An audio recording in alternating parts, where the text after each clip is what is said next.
Hey guys, welcome back to Trek Yards. He's Commander Cockings. He's Captain Foley and guest. We have a guest. Introduce yourself, sir. Hi, Sam Whitwer. How are you? So let's go to this project, of course. Go with day one. You're given a contract saying, hey, come play Captain James T. Kirk, Admiral James T. Kirk, and mid-death other Nexus Kirk. What's that contract day and how does that feel? I'm not sure that it was that explicit. I think it was more we were all getting to know each other. I had some very specific ideas about how you could apply the technology that they were showing me. And so it was more Jules Urbach putting me in a room with Clay Sparks and being in communication with John Lee and their team and Ethan Teller and Mike Ashton, and we just tried things, just trying things out.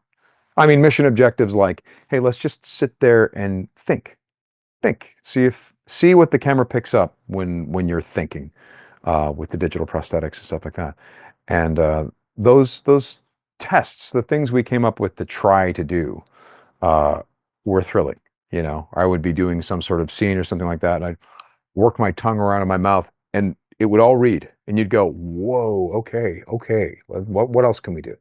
So, and the tech was maturing along with my ability to work with the digital prosthetics. And what year was this for those sort of tests? 1987, I think it was, right after Next Gen came out. No, it's had to be about 2 years. No, you know what? 2 years ago. 2 years ago. And were these tests, so was it the chicken and the egg of Jules wanted to make Project and therefore find Kirk, or was it the tech could make Kirk and the thing he had in his mind years ago they can now make? What came first, the tech or the idea? You know, all sort of at the same time. I think Jules always wanted to do something like this. I don't want to speak for him, but I think that's the case. For me, I was doing other things as well. It's hard to say because I'm under 15 layers of NDA, but I had some experience doing some other stuff, and including a lot of audio stuff. And so I brought that with me. At first, I think there was just a lot of audio work. So, I mean, in order to talk about the beginning of this, you have to go back to The Force Unleashed in 2007 when I started working with Lucasfilm. I got in there, and at the time, I believe it was certainly the first biggest publicized moment where someone would scan an actor and the fidelity in the game actually looks like the actor. I mean, at the time, being an avid gamer, you know, my friend was asking me to give him his headshot and stuff like that over at Lucasfilm, and I didn't understand why they needed my headshot nor my reel. I didn't get that. That made no sense to me. I'm like, well, it's a video game. Don't they just want me to do an audio audition? And that wasn't what they wanted. They wanted the full package. And so, to my memory and my recollection, I think it's possible someone else did that in video games, but I think The Force Unleashed was certainly the biggest splash in terms of that type of technology being used. So when we got to ILM and they're scanning me and we're creating face rigs of Starkiller and all that stuff and all these different characters and all of the other actors looking like their characters as well, it occurred to me that this was going to improve. We're already seeing in the Xbox game engine or the PlayStation game engine, looks like me, looks almost, you know, not that far away from photoreal. So I started thinking about that, and I've always had an interest in special effects. So it's sort of a natural evolution that I came to work with Otoy, because in The Force Unleashed, for example, I played Palpatine. So I was in effect wearing a not quite photorealistic version of Ian McDermott's face as the Emperor. You know, my intent with Ian McDermott was that it'd be his version of the Emperor. I wasn't going to take liberties with that character. So jump ahead some 17 years, I guess. And yeah, and the concept of using prosthetics and digital prosthetics and makeup and hair and all this stuff to create the illusion of an iconic actor was something that I'd been thinking about for a long time.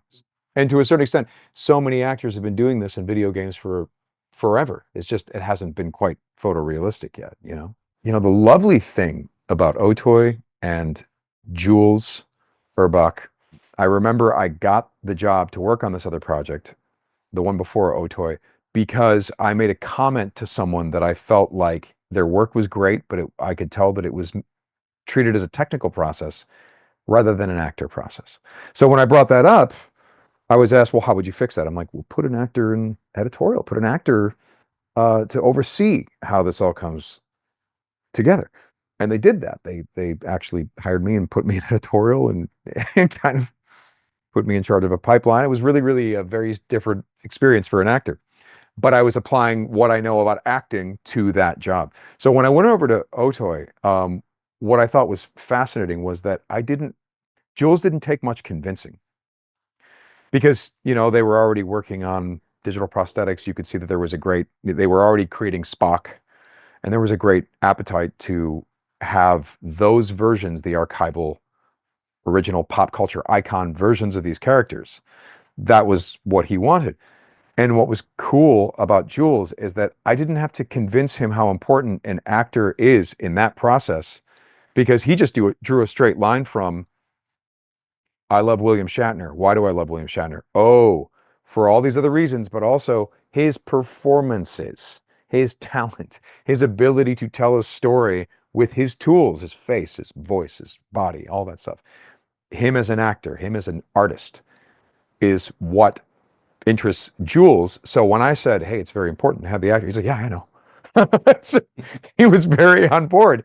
And so there wasn't any convincing that needed to be, I didn't have to really, you know, while they've been educating me on technology and how their digital prosthetics work, I've been educating them about how actors think and how they work, but in a way where both of us are really excited to learn about the other side. You know, like everyone has been very on this project, really, really interested in learning about the other disciplines. You know, the people who are creating this extraordinary digital prosthetics want to know all about acting, because as far as they're concerned, this is a tool for actors. This is what we're doing.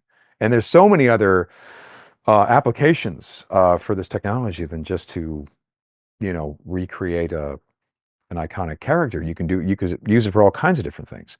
But their point of view is this is a tool for actors. So how do we make it a better tool for actors? And then my job is like, well, I'm the actor. How can I help what you guys are doing over with the artistic technology side?